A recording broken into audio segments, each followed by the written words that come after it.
उपलब्धि के YouTube channel पर आप सभी का बहुत स्वागत है। आज हम लोग बात कर रहे हैं अभी हाल ही में एमपीपीएससी ने जो असिस्टेंट प्रोफेसर बॉटनी का एडवर्टाइजमेंट रिलीज किया है। तो बहुत स्टूडेंट की क्वेरीज हैं कि बॉटनी के लिए कौन स्टूडेंट एलिजिबल है, क्या एज लिमिटेशन होगा, क्या एजुकेशनल क्वालिफिकेशन है। तो इन सारी चीज़ों को देखते हुए आज हम लोग डिस्कस कर रहे हैं कंप्लीट असिस्टेंट प्रोफेसर बॉटनी के एडवर्टाइजमेंट को लेकर, जिसमें हम लोग बात करेंगे एलिजिबिलिटी क्राइटेरिया क्या है, क्या एजुकेशनल क्वालिफिकेशन होना चाहिए आपके पास, क्या नेट सेट ही ज़रूरी है, क्या पीएचडी का कोई रोल है इस सिलेक्शन में, और इसी के साथ सो मेनी क्वेश्चन जो आप सभी ने बहुत बार पूछे हैं। तो उन सबको शॉर्ट आउट करने के लिए हम लेकर आए हैं आपके लिए ये वीडियो लेक्चर, जिसमें हम डिटेल पढ़ेंगे कि एमपीपीएससी ने एडवर्टाइजमेंट में क्या क्या रिलीज किया है।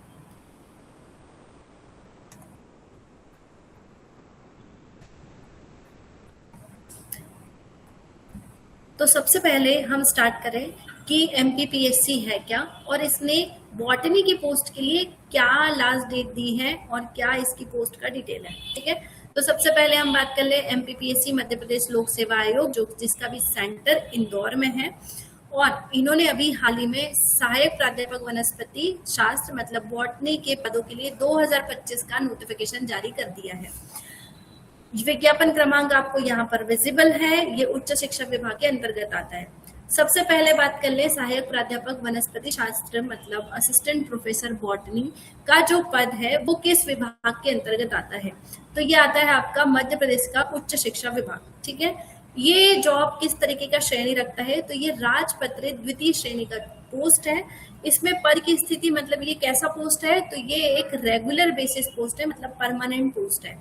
वेतनमान आपको यहाँ पर विजिबल है। इसमें हमारी वर्क रिस्पॉन्सिबिलिटी क्या होती है, तो शैक्षणिक कार्य मतलब टीचिंग आपका मेन रोल होगा। तो ऐसे ही आपका ये फाइनल पोजीशन जो है वो है असिस्टेंट प्रोफेसर बॉटनी। ठीक है, इसके फॉर्म अवेलेबल हो चुके हैं और इसके फॉर्म की लास्ट डेट क्या है वो हम देखेंगे डिटेल में। यहाँ पर जो विजिबल है वो दिया है कि एग्जाम कब होगी। देखो, आप फॉर्म फिल करोगे तो एग्जाम होगा। एग्जाम कब होगी, तो एग्जाम का डेट इन्होंने यहाँ पे डिक्लेयर कर दिया है 30 अगस्त 2026 को इसका एग्जाम होगा। कैसा होगा, तो ये जो एग्जाम होता है ऑफलाइन मोड में होता है जनरली। फॉर्म कैसे फिल करना है, तो फॉर्म आपको सिर्फ ऑनलाइन तरीके से ही फिल करना है। ठीक है, नेक्स्ट हम बात कर ले सबसे पहले उपलब्धि, जिसके यूट्यूब चैनल पर आप अवेलेबल है अभी। तो उपलब्धि है क्या, उपलब्धि एक ऐसा ऑर्गेनाइजेशन है जहां पर हम कॉम्पिटिटिव एग्जाम्स की प्रिपरेशन करवाते हैं, बच्चों को करियर गाइडेंस देते हैं, मेंटरशिप प्रोवाइड करते हैं, टाइम टू टाइम बहुत सारे वेबिनार सेमिनार ऑर्गेनाइज करवाते हैं, जिससे स्टूडेंट को जॉब ओरिएंटेड कोर्सेज के बारे में पता चले या जॉब से रिलेटेड कोई स्किल डेवलपमेंट करना है तो वो आप सीख सकते हैं। इसके अलावा हम राइटिंग असिस्टेंट भी प्रोवाइड करते हैं। ये हमारा कम्युनिटी इन्फॉर्मेशन है, जिसमें हम लिंक्डइन, इंस्टाग्राम, यूट्यूब पर भी जुड़े हुए हैं। और इसी के साथ हम बहुत सारे कोर्सेज चलाते हैं कॉम्पिटिटिव एग्जाम्स के लिए, जैसे कि food safety officer, CSIR net, और हाल ही में अभी हमारा साइंटिफिक ऑफिसर का बैच भी ऑनगोइंग है। इसी के साथ असिस्टेंट प्रोफेसर की बैचेस, MPTET, संविदा, इसी के साथ नीट और IIT JEE जैसे कोर्सेज के साथ IIT JAM जैसे कोर्सेज भी हम लोग रन करते हैं। फर्दर इंक्वायरी के लिए आप हमें कॉल कर सकते हैं, यूट्यूब पर आप हमें कमेंट बॉक्स में अपना इंक्वायरी ले सकते हैं, डिटेल पूछ सकते हैं अगर आपको इस तरीके की कोई प्रिपरेशन में इन्वॉल्व होना चाहते हैं। अब हम बात कर ले हमारे प्रीवियस उपलब्धि की या हमारे प्रीवियस सिलेक्शन की बात करें, तो हमारे IIT JAM, CSIR net, gate और असिस्टेंट प्रोफेसर बॉटनी और जूलॉजी के रिसेंट सिलेक्शंस हैं जो आपको स्क्रीन पर विजिबल है। अगर आप नेक्स्ट बनना चाहते हैं तो आप उपलब्धि के साथ जरूर जुड़ सकते हैं। ऐसे कोई भी कोर्सेज और ऐसी कोई भी प्रिपरेशन में अगर आप इन्वॉल्व होना चाहते हैं, आप इंक्वायरी कर सकते हैं। आप सेंटर भी विजिट कर सकते हैं, नौलखा पर हमारा सेंटर है। अभी हाल ही में उपलब्धि ने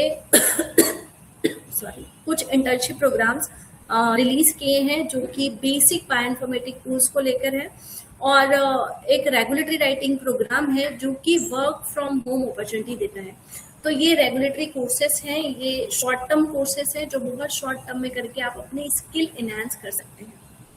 तो आते हैं हम हमारे टॉपिक की तरफ। हमारा टॉपिक है कि हमको असिस्टेंट प्रोफेसर के एडवर्टाइजमेंट में क्या डिटेल दी गई है और इस फॉर्म की लास्ट डेट क्या होगी। ठीक है। तो जो आपका बॉटनी का असिस्टेंट प्रोफेसर बॉटनी का फर्स्ट एडवर्टाइजमेंट रिलीज हुआ था, उस समय इन्होंने लास्ट डेट 17 जून के करीब दिया था, है ना। 17 जून से फॉर्म स्टार्ट होंगे और 23 जून तक फॉर्म भरे जाएंगे। फॉर्म हमेशा लेट नाइट 12 o'clock तक भरे जाते हैं, ठीक है। जो आपके फॉर्म की डेट थी, ये लास्ट टाइम वाले एडवर्टाइजमेंट ने रिलीज किया था, तो अभी ये एडवर्टाइजमेंट अपडेट हो चुका है। अपडेट होने का मतलब इसकी जो फॉर्म फिल होने की जो डेट्स है ना, वो चेंज हो चुकी है। तो वो आप जल्दी से नोट करें। एमपीपीएससी के वेबसाइट पे आपको सीधा सीधा मिलेगा कि असिस्टेंट प्रोफेसर बॉटनी के फॉर्म कब से भरे जा रहे हैं और उसकी लास्ट डेट क्या है। तो मैं आपको बता दूं, आपके फॉर्म की लास्ट डेट है 10 जुलाई, मतलब कल।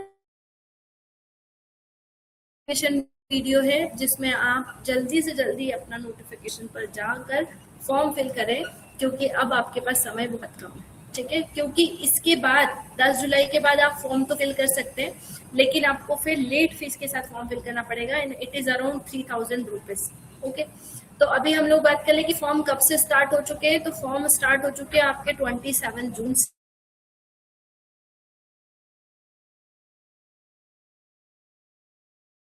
ठीक है। अगर आपको फॉर्म में कोई करेक्शन करने हैं तो 12 जुलाई के अराउंड आपको ये करेक्शन कर लेनी चाहिए, ठीक है।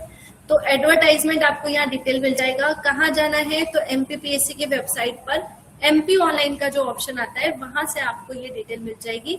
ये एक्शन पॉइंट है, यहाँ पर आप क्लिक करेंगे तो आपका फॉर्म ओपन हो जाएगा। फॉर्म ओपन होने के बाद नेसेसरी डॉक्यूमेंट फॉर्म फिल कर पाए, क्योंकि ऑलमोस्ट लास्ट ही डेट है ना।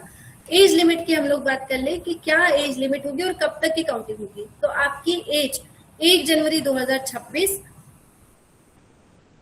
को 21 वर्ष से अधिक या 40 वर्ष से कम होनी चाहिए।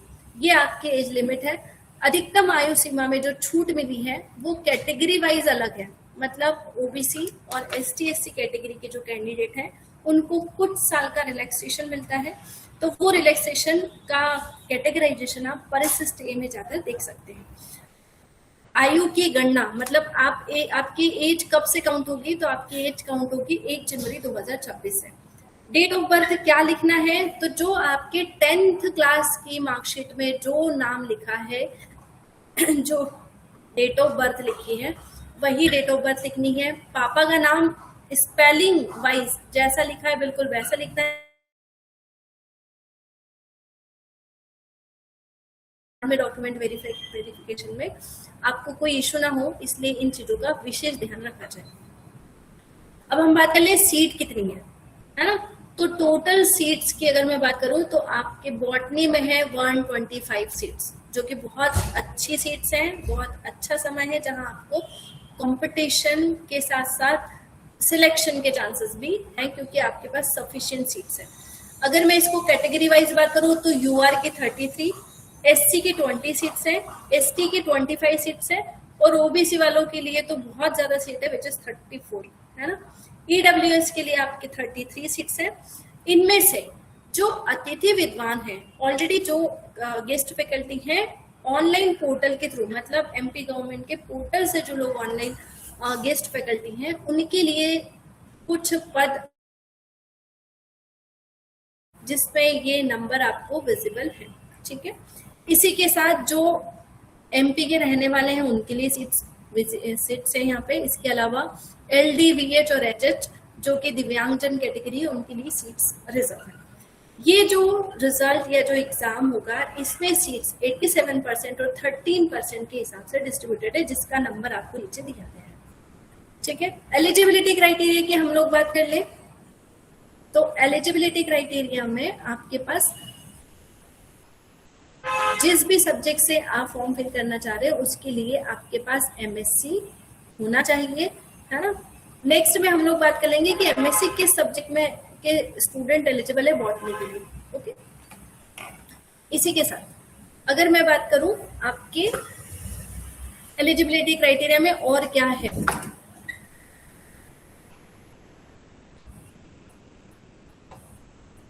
ठीक है। तो एलिजिबिलिटी क्राइटेरिया नेट या स्लेट होना जरूरी है। नेट या सेट बोल सकते हो आप इसको। किसी और स्टेट के सेट के कैंडिडेट यहाँ एलिजिबल नहीं होंगे।